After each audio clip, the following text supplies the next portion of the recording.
Hi hello friends, welcome back to my channel. ಒಲ್ಲದ ಬಂದ ಭಾಗ 106. ತನ್ನ ಕೋಣೆಯೊಳಗೆ ಪ್ರವೇಶಿಸಿದ ವಿಕ್ರಮ್ ಬಾಗಿಲಿಗೆ ಚಿಲಕ ಹಾಕಿದನು.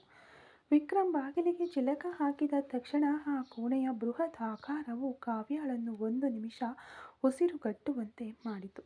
ಅದು ಒಂದು ಮಲಗುವ ಕೋಣೆಯಂತೆ ಕಾಣಲಿಲ್ಲ, ಒಂದು ಸಣ್ಣ ಅರಮನೆಯಂತೆಯೇ ಇತ್ತು. ಅವಳು ಮೆಲ್ಲನೆ ಹೆಜ್ಜೆ ಹಾಕುತ್ತಾ ಒಳಗೆ ನಡೆದಳು. ನೆಲದ ಮೇಲೆ ಹಾಸಿದ್ದ ಬೆಲೆಬಾಳುವ ಪರ್ಷಿಯನ್ ರತ್ನ ಗಂಬಳಿ ಅವಳ ಕಾಲುಗಳಿಗೆ ಮೆತ್ತೆಯಂತಹ ಅನುಭವವನ್ನು ನೀಡಿತು. ಗೋಡೆಗಳ ಮೇಲಿದ್ದ ಬೃಹತ್ ವರ್ಣಚಿತ್ರಗಳು ಮತ್ತು ಚಿನ್ನದ ಬಣ್ಣದ ಕಲಾಕೃತಿಗಳು ಅವಳಲ್ಲಿ ಬೆರಗು ಮೂಡಿಸಿದವು. ಆ ಕೋಣೆಯ ಒಂದು ಮೂಲೆಯಲ್ಲಿದ್ದ ಬೃಹತ್ ಕಿಂಗ್ ಸೈಜ್ ಹಾಸಿಗೆ ಅವಳು ಇದುವರೆಗೆ ಕಂಡಿರದ ಐಷಾರಾಮವನ್ನು ಹೊಂದಿತ್ತು.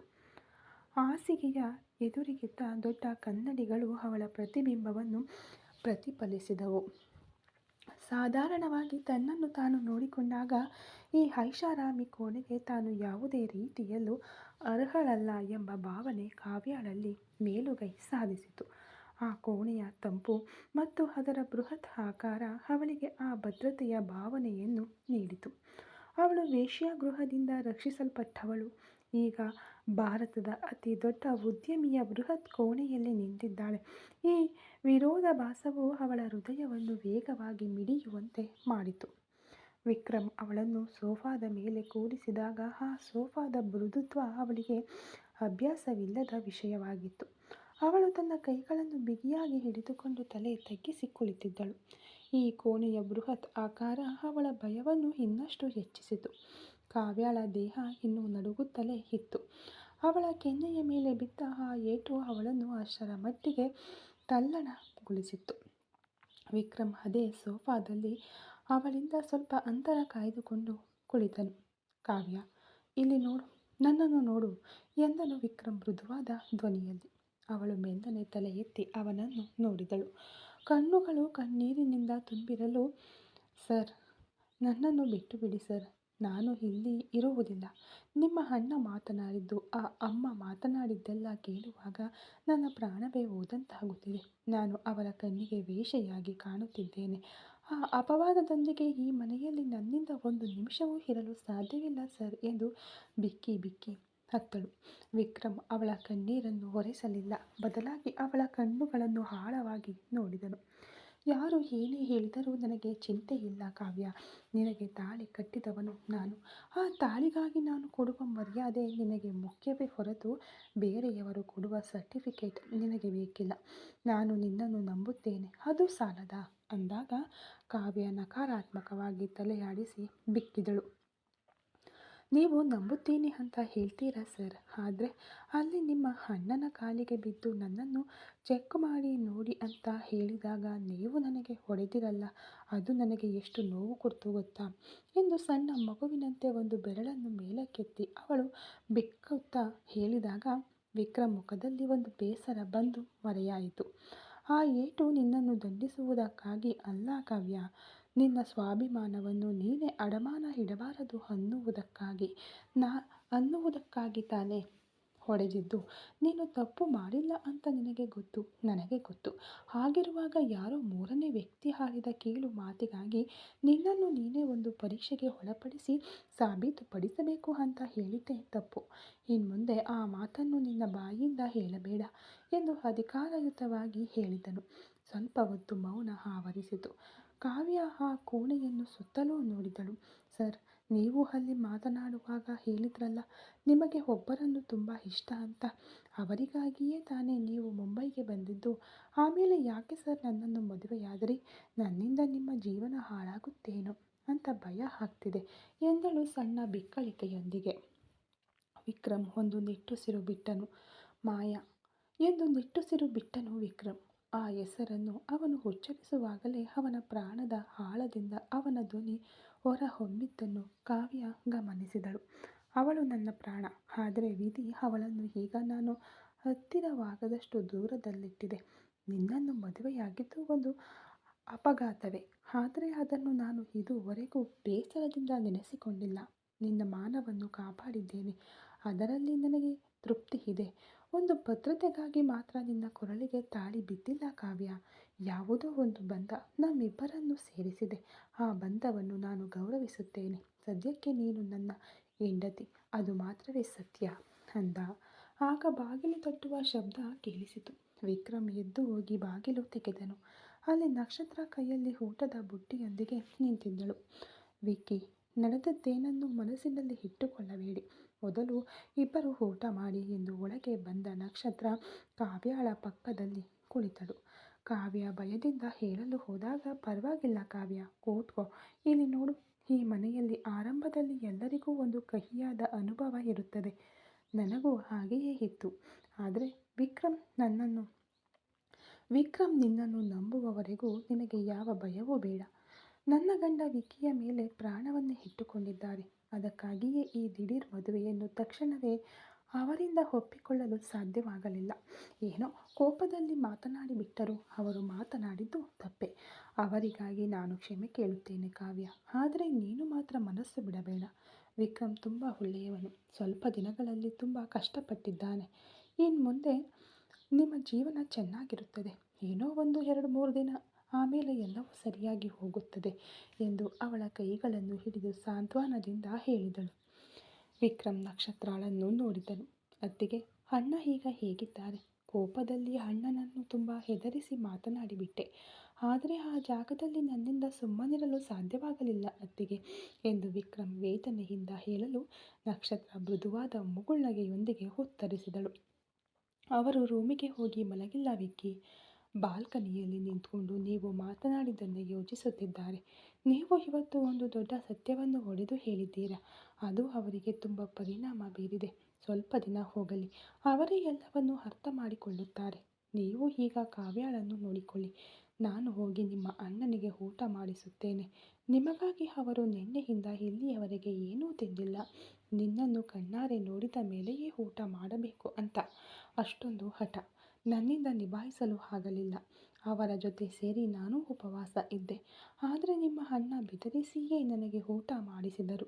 ಆದರೆ ಅವರು ಇಲ್ಲಿಯವರೆಗೂ ಊಟ ಮಾಡಿಲ್ಲ. ನಾನು ಹೋಗಿ ಅವರನ್ನು ನೋಡುತ್ತೇನೆ ಎಂದು ಹೇಳಿ ಅಲ್ಲಿಂದ ಹೊರಟಳು. ನಕ್ಷತ್ರ ಹೋದ ನಂತರ ವಿಕ್ರಮ್ ಮನಸ್ಸು ಅಥರ್ವನನ್ನು ನೆನೆದು ಕಲಕಿತು. ಅದೇ ರೀತಿ ಕಾವ್ಯಾಳಿಗೂ ಅಥರ್ವ ತನ್ನ ತಮ್ಮನ ಮೇಲಿಟ್ಟಿದ್ದ ಪ್ರೀತಿ ಅರ್ಥವಾಯಿತು. ಸಾರಿ ಸರ್, ನನ್ನಿಂದ ನಿಮಗೆ ತುಂಬ ಕಷ್ಟ ಎಂದು ಕಣ್ಣೀರು ಹಾಕುತ್ತಾ ಕಾವ್ಯ ಹೇಳಲು, ತುಂಬ ಯೋಚಿಸಬೇಡ, ಎಲ್ಲವೂ ಸರಿಯಾಗಿ ಹೋಗುತ್ತದೆ. ನನ್ನ ಅಣ್ಣ ನನ್ನ ಮೇಲಿಟ್ಟಿರುವ ಪ್ರೀತಿಯೇ ಕೋಪವಾಗಿ ಹೊರಬಂತು. ಅವರು ಒಮ್ಮೆಲೇ ನಿನ್ನನ್ನು ತಪ್ಪಾಗಿ ತಿಳಿದುಕೊಂಡರು ಅಷ್ಟೇ. ನೀನೇನು ಬೇಸರ ಪಡಬೇಡ. ನನ್ನ ಅಣ್ಣನ ಕೋಪವೆಲ್ಲ ಬೇಗ ಸರಿಯಾಗಿ ಹೋಗುತ್ತದೆ. ಮೊದಲು ಊಟ ಮಾಡು ಎಂದು ಹೇಳಿ ಊಟದ ಬುಟ್ಟಿಯಲ್ಲಿದ್ದ ತಟ್ಟೆಯನ್ನು ತೆಗೆದು ಅವನಿಗೆ ಒಂದು ಇಟ್ಟುಕೊಂಡನು. ಹೋಗಿ ಹ್ಯಾಂಡ್ ವಾಶ್ ಮಾಡಿಕೊಂಡು ಬಾ ಎಂದಾಗ ಕಾವ್ಯ ಮೆಲ್ಲನೆ ಎದ್ದಳು. ಕಾಲಿನ ನೋವಿನ ಕಾರಣ ಅವಳಿಂದ ಸರಿಯಾಗಿ ನಡೆಯಲು ಸಾಧ್ಯವಾಗದಿದ್ದರೂ ಸ್ವಲ್ಪ ಕಷ್ಟಪಟ್ಟು ನಡೆದುಕೊಂಡು ಹೋದಳು. ಬಾಗಿಲು ತೆರೆದ ಮರುಕ್ಷಣವೇ ಅಲ್ಲಿದ್ದ ಬೆಳಕು ಮತ್ತು ಅಮೃತ ಶಿಲೆಯ ನೆಲದ ಹೊಳಪು ಅವಳನ್ನು ಹಾಗೆಯೇ ನಿಬ್ಬೆರಗಾಗುವಂತೆ ಮಾಡಿತು. ಅದು ಒಂದು ಸ್ನಾನದ ಕೋಣೆಯಂತೆ ಕಾಣಲಿಲ್ಲ. ಯಾವುದೋ ಒಂದು ಐಷಾರಾಮಿ ಹೋಟೆಲ್ನ ಸ್ವಾಗತ ಕೊಠಡಿಯಂತೆ ಬೃಹತ್ತಾಗಿತ್ತು. ನೆಲದಾದ್ಯಂತ ಆಮದು ಮಾಡಿಕೊಳ್ಳಲಾದ ಬಿಳಿ ಬಣ್ಣದ ಅಮೃತ ಶಿಲೆಗಳನ್ನು ಹಾಸಲಾಗಿತ್ತು. ಗೋಡೆಗಳಲ್ಲಿದ್ದ ಕನ್ನಡಿಗಳು ತಲೆಯಿಂದ ಕಾಲಿನವರೆಗೂ ಅವಳ ಪ್ರತಿಬಿಂಬವನ್ನು ಹಲವು ಕೋನಗಳಲ್ಲಿ ತೋರಿಸುತ್ತಿದ್ದವು. ಒಂದು ಮೂಲೆಯಲ್ಲಿದ್ದ ಬೃಹತ್ ಬಾತ್ ಟಬ್, ಅದರ ಪಕ್ಕದಲ್ಲಿದ್ದ ಚಿನ್ನದ ಬಣ್ಣದ ನಲ್ಲಿಗಳು, ಜೋಡಿಸಿಟ್ಟಿದ್ದ ಸುವಾಸನೆ ಬೀರುವ ಸಾಬೂನುಗಳು ಮತ್ತು ಸುಗಂಧ ದ್ರವ್ಯಗಳು, ಹೀಗೆ ಪ್ರತಿಯೊಂದು ಅವಳಿಗೆ ಹೊಸ ಪ್ರಪಂಚವನ್ನು ತೋರಿಸಿದವು. ಪ್ರತ್ಯೇಕವಾಗಿ ಗಾಜಿನ ತಡೆಗೋಡೆಗಳಿಂದ ವಿಂಗಡಿಸಲಾಗಿದ್ದ ಆ ಕೋಣೆಯೊಳಗೆ ಶವರ್ ಇದ್ದ ಭಾಗವು ಒಂದು ಜಲಪಾತದಂತಹ ನೋಟವನ್ನು ನೀಡಿತು. ಅವಳು ಮೆಲ್ಲನೆ ನಲ್ಲಿಯನ್ನು ತಿರುಗಿಸಿದಾಗ ಅದರಿಂದ ಬಂದ ನೀರಿನ ಸಮಾನ ವೇಗ ಅವಳನ್ನು ಆಶ್ಚರ್ಯಗೊಳಿಸಿತು. ಒಂದು ಸ್ನಾನದ ಕೋಣೆಗೂ ಇಷ್ಟೊಂದು ಖರ್ಚು ಮಾಡುತ್ತಾರಾ ಎಂದು ಅವಳ ಮಧ್ಯಮ ವರ್ಗದ ಮನಸ್ಸು ಲೆಕ್ಕಾಚಾರ ಹಾಕಿತು.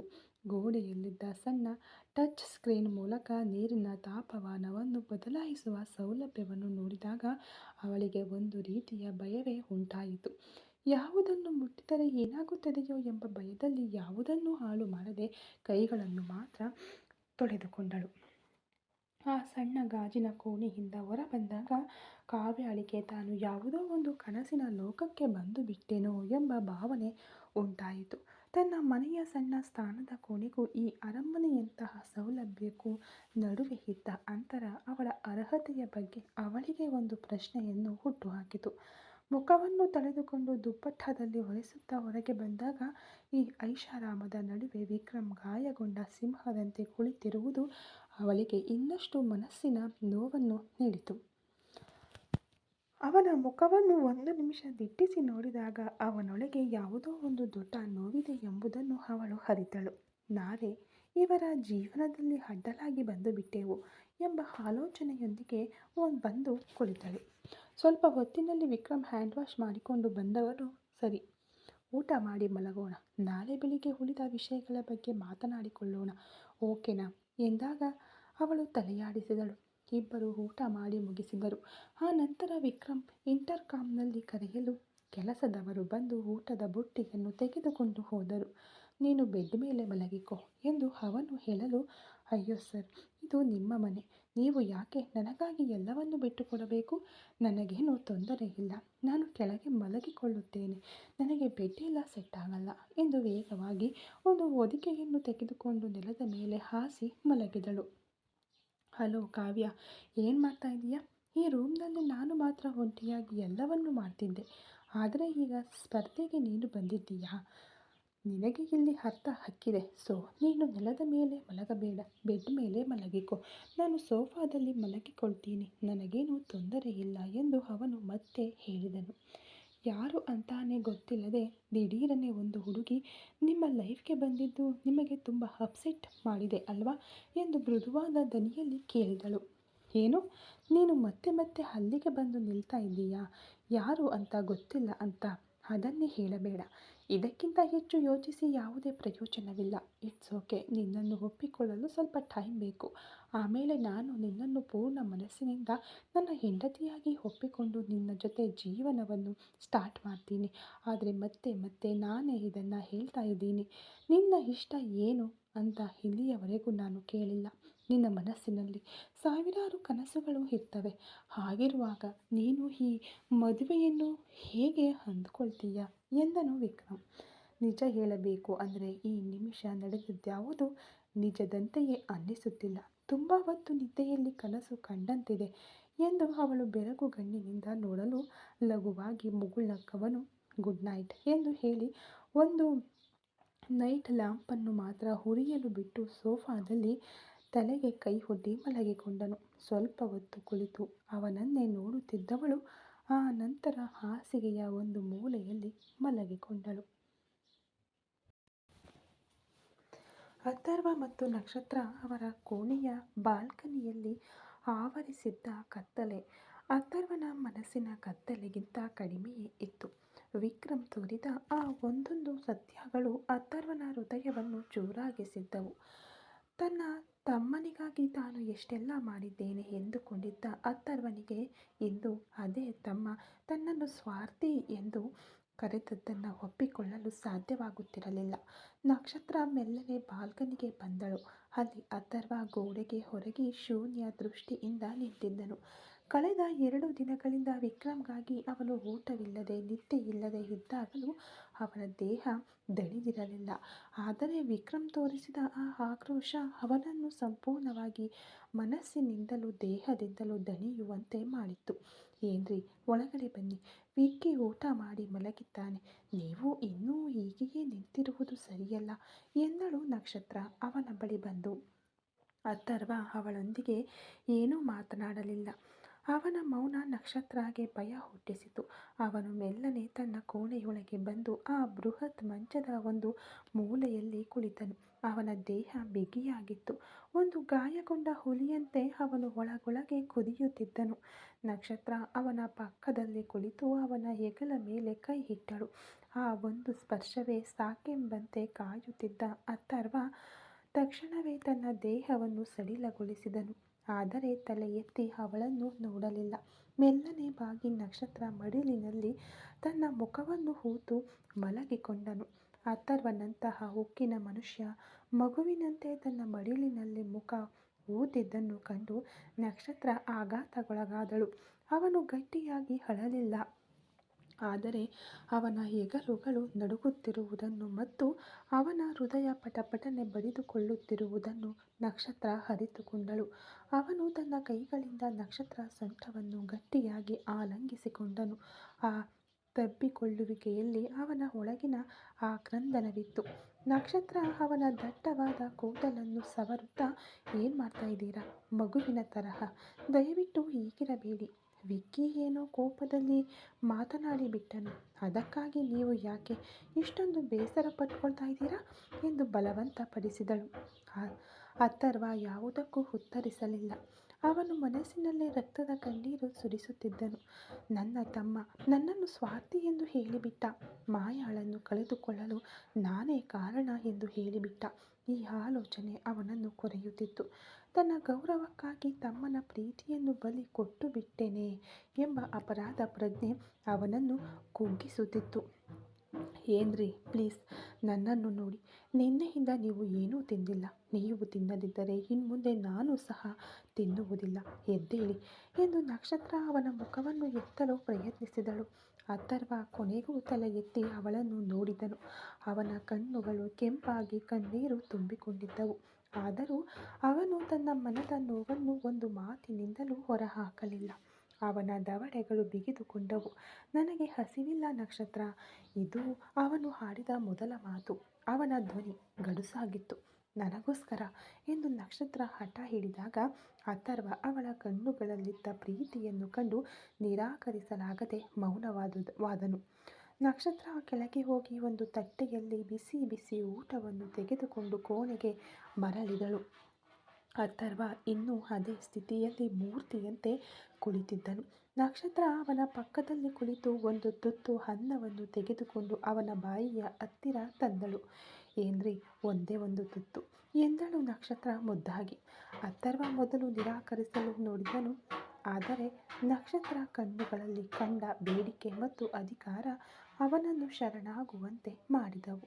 ಅವನು ಯಾಂತ್ರಿಕವಾಗಿ ಬಾಯಿ ತೆರೆಯಲು ನಕ್ಷತ್ರ ಅವನಿಗೆ ಮೆಲ್ಲನೆ ತುತ್ತು ತಿನ್ನಿಸಿದಳು. ಪ್ರತಿ ತುತ್ತನ್ನು ಅವನು ನುಂಗುವಾಗಲೂ ಅವನ ಮನಸ್ಸಿನ ಭಾರ ನಕ್ಷತ್ರಳ ಪ್ರೀತಿಯಿಂದ ಕೊಂಚ ಹಗುರಾಗುವಂತೆ ಭಾಸವಾಯಿತು. ಅವನು ಇನ್ನೂ ಮೌನವಾಗಿಯೇ ಇದ್ದನು.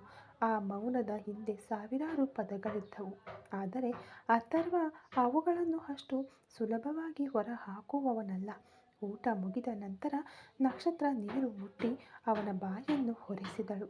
ಅಥರ್ವ ಅವಳನ್ನು ಹಾಗೆಯೇ ಎಳೆದು ತನ್ನ ಎದೆಗೆ ಬಿಗಿದಪ್ಪಿಕೊಂಡನು. ಆ ರಾತ್ರಿ ಅವರ ಕೋಣೆಯಲ್ಲಿ ಭಾರವಾದ ಮೌನ ಹಾಗೂ ಆ ಮೌನವನ್ನು ಅಳಿಸಿಹಾಕುವ ನಕ್ಷತ್ರಳ ಪ್ರೀತಿ ಮಾತ್ರ ತುಂಬಿತ್ತು.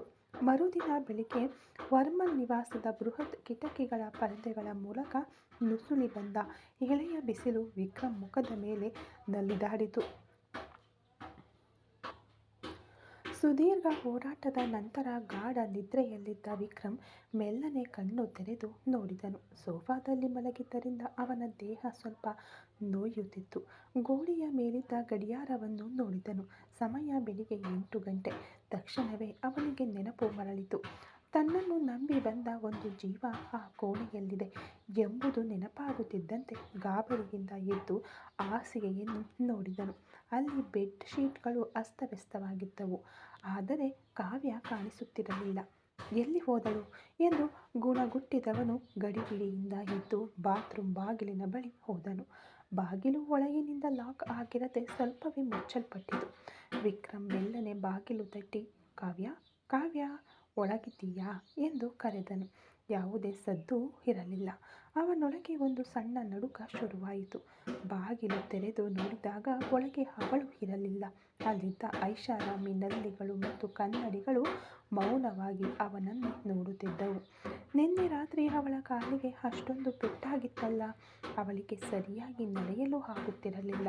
ಆದರೂ ಅವಳು ಹೇಗೆ ಹೊರಗೆ ಹೋಗಿರಬಹುದು? ಒಂದು ವೇಳೆ ಹಸಿವಾಗಿ ಕೆಳಗೆ ಹೋಗಿದ್ದಾಳೋ ಏನೋ ಎಂದು ತನಗೆ ತಾನೇ ಸಮಾಧಾನ ಮಾಡಿಕೊಂಡವನು ತರಾತುರಿಯಲ್ಲಿ ಮುಖ ತೊಳೆದು ಕೋಣೆಯಿಂದ ಹೊರಗೆ ಬಂದನು. ಆ ಸಮಯದಲ್ಲಿ ಅಥರ್ವನ ಕೋಣೆಯಿಂದ ನಕ್ಷತ್ರ ಹೊರಗೆ ಬಂದಳು. ಅವಳ ಮುಖ ಸುಸ್ತಾಗಿರುವುದು ಕಾಣಿಸುತ್ತಿತ್ತು. ಅವಳನ್ನು ನೋಡಿದ ತಕ್ಷಣ ವಿಕ್ರಮ್ ಓಡಿ ಹೋಗಿ, "ಅತ್ತಿಗೆ, ಕಾವ್ಯನ ನೋಡಿದ್ರಾ ಎಂದು ಗಾಬರಿಯಿಂದ ಕೇಳಿದನು ನಕ್ಷತ್ರ. ಇಲ್ಲ ವಿಕ್ಕಿ, ನಾನು ಬೆಳಿಗ್ಗೆಯಿಂದ ಕಾವ್ಯನ ನೋಡಿಲ್ಲ. ನಿನ್ನ ಜೊತೆಯಲ್ಲೇ ಇರ್ತಾಳೆ ಅಂದ್ಕೊಂಡಿದ್ದೆ ಎಂದಳು. ಇಲ್ಲ ಅತ್ತೆಗೆ, ನಾನೀಗ ತಾನೇ ಎದ್ದೆ. ಅವಳು ಕಾಣಿಸುತ್ತಿಲ್ಲ. ಬಹುಶಃ ಕೆಳಗೆ ಹೋಗಿದ್ದಾಳಾ? ಸರಿ, ಬನ್ನಿ ನೋಡೋಣ ಎಂದವನು ಅತ್ತಿಗೆ, ಅಣ್ಣ ಏನು ಮಾಡ್ತಾ ಇದ್ದಾರೆ ಎಂದು ಕೇಳಿದನು. ನಿಮ್ಮ ಅಣ್ಣ ರಾತ್ರಿಯೆಲ್ಲ ಸರಿಯಾಗಿ ನಿದ್ದೆ ಮಾಡಿಲ್ಲ ವಿಕ್ಕಿ. ಈಗ ತಾನೇ ಚೆನ್ನಾಗಿ ಮಲಗಿದ್ದಾರೆ. ಅದಕ್ಕೆ ಅವರನ್ನು ಎಬ್ಬಿಸಲಿಲ್ಲ. ನೀವು ಬನ್ನಿ, ನಾವು ಕೆಳಗೆ ಹೋಗಿ ಹುಡುಕೋಣ ಎಂದು ನಕ್ಷತ್ರ ಹೇಳಲು ಇಬ್ಬರು ವೇಗವಾಗಿ ಮೆಟ್ಟಿಲುಗಳನ್ನಿಳಿದು ಕೆಳಗೆ ಹೋದರು. ಲಿವಿಂಗ್ ರೂಮ್ನಲ್ಲಿ ಎಂದಿನಂತೆ ಬೆಳಗಿನ ವಾತಾವರಣವಿತ್ತು. ಮೋಹನ್ ಗಂಭೀರವಾಗಿ ಕುಳಿತು ಪೇಪರ್ ಓದುತ್ತಿದ್ದರೆ ಅವರ ಪತ್ನಿ ಪಕ್ಕದಲ್ಲಿ ಕುಳಿತು ಏನನ್ನೋ ಪಿಸುಗುಟ್ಟುತ್ತಿದ್ದರು. ಯಾಶಿಕಾ ಒಂದು ಮೃದುವಾದ ಸೀರೆಯಲ್ಲಿ ಬಹಳ ಆಕರ್ಷಕವಾಗಿ ಅಲಂಕಾರ ಮಾಡಿಕೊಂಡು ಅಲ್ಲಿ ನಿಂತಿದ್ದಳು. ವಿಕ್ರಮ್ ಮತ್ತು ನಕ್ಷತ್ರ ಇಬ್ಬರು ಹುಡುಕುತ್ತಿರುವಂತೆ ಬರುವುದನ್ನು ಕಂಡ ಯಾಶಿಕಾ ಬೇಕೆಂದೇ ಅಪಹಾಸ್ಯದಿಂದ ಮಾತನಾಡಲು ಶುರು ಮಾಡಿದಳು. ಏನು ವಿಕ್ರಮ್, ಮದುವೆ ಮಾಡಿಕೊಂಡಿದ್ದೀರಂತೆ? ನಿನ್ನೆ ನಾನು ತಡವಾಗಿ ಬಂದಿದ್ದರಿಂದ ನೋಡಲು ಸಾಧ್ಯವಾಗಲಿಲ್ಲ. ಎಲ್ಲಿ ನಿಮ್ಮ ಮಿಸ್ಸಸ್ ಕಾಣಿಸುತ್ತಿಲ್ಲ?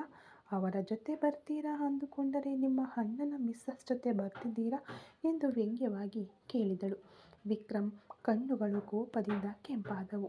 ಇಲ್ಲಿ ನೋಡು ಯಾಶಿಕಾ, ನಿನ್ನ ಜೊತೆಯೆಲ್ಲ ಮಾತನಾಡಲು ನನಗೆ ಆಸಕ್ತಿಯೇ ಇಲ್ಲ. ಅನಾವಶ್ಯಕವಾಗಿ ಮಾತನಾಡಿದರೆ ಹೊಡೆದು ಹಲ್ಲು ಉದುರಿಸಿಬಿಡ್ತೇನೆ. ಮರ್ಯಾದೆಯಾಗಿ ನಿನ್ನ ಕೆಲಸವೇನು ಅದನ್ನು ಮಾತ್ರ ನೋಡು ಎಂದು ಗರ್ಜಿಸಿದನು. ನಂತರ ನಕ್ಷತ್ರ ಕಡೆ ತಿರುಗಿ, ಅತ್ತಿಗೆ, ಅವಳು ಕಾಣುತ್ತಿಲ್ಲ. ನಮ್ಮನ್ನೇ ಹೀಗೆ ಆಡಿಕೊಳ್ಳುತ್ತಿದ್ದಾರೆ. ಇವರ ಮುಂದೆ ಅವಳು ಒಬ್ಬಳೇ ಬಂದು ಹೇಗೆ ತಾನೇ ನಿಭಾಯಿಸಲು ಸಾಧ್ಯ?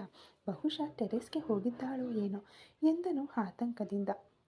ಗೊತ್ತಿಲ್ಲ ವಿಕ್ಕಿ, ನೀವು ಹೋಗಿ ಟೆರೆಸ್ ಮೇಲೆ ನೋಡಿ, ನಾನು ಇಲ್ಲಿ ಕೆಳಗೆ ಹುಡುಕುತ್ತೇನೆ ಎಂದಳು ನಕ್ಷತ್ರ. ವಿಕ್ರಮ್ ಮಹಡಿಗೆ ಓಡಿ ಹೋಗಿ ಒಂದೊಂದು ಕೊಠಡಿಯ ಬಾಗಿಲನ್ನು ತೆರೆದು ನೋಡಿದನು. ಸ್ಟೋರ್ ರೂಮ್, ಗೆಸ್ಟ್ ರೂಮ್ ಯಾವುದನ್ನು ಬಿಡಲಿಲ್ಲ.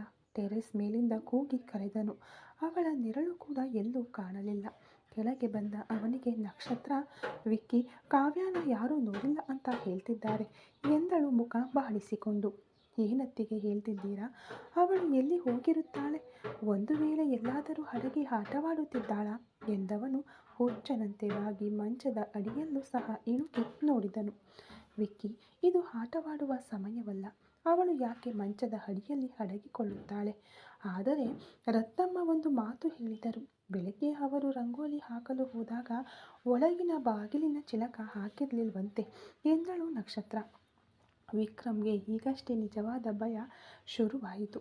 ಅವನು ತನ್ನ ಕೋಣೆಯೊಳಗೆ ಮತ್ತೆ ಹೋಗಿ ನೋಡಿದಾಗ ಮೇಜಿನ ಮೇಲಿದ್ದ ಹೂದಾನಿಯ ಅಡಿಯಲ್ಲಿ ಒಂದು ಕಾಗದ ಹೊರಗೆ ಚಾಚಿಕೊಂಡಿರುವುದನ್ನು ಗಮನಿಸಿದನು. ತಳಮಳದಿಂದ ಅದನ್ನು ತೆಗೆದು ನೋಡಿದನು. ಅದು ಪತ್ರವಾಗಿತ್ತು. ನನ್ನನ್ನು ಕ್ಷಮಿಸಿಬಿಡಿ ಸರ್. ನಿಮಗೆ ಹೇಳದೆ ಹೋಗುತ್ತಿರುವುದು ಖಂಡಿತವಾಗಿಯೂ ನಿಮಗೆ ಕೋಪ ತರಿಸುತ್ತದೆ ಎಂದು ನನಗೆ ಗೊತ್ತು. ಆದರೆ ನನ್ನಿಂದ ನಿಮ್ಮ ಮನೆಯಲ್ಲಿ ಇರಲು ಸಾಧ್ಯವಾಗುತ್ತಿಲ್ಲ ಸರ್.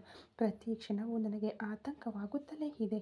ರಾತ್ರಿ ಇಡೀ ನನಗೆ ನಿದ್ದೆ ಮಾಡಲು ಕೂಡ ಆಗಲಿಲ್ಲ.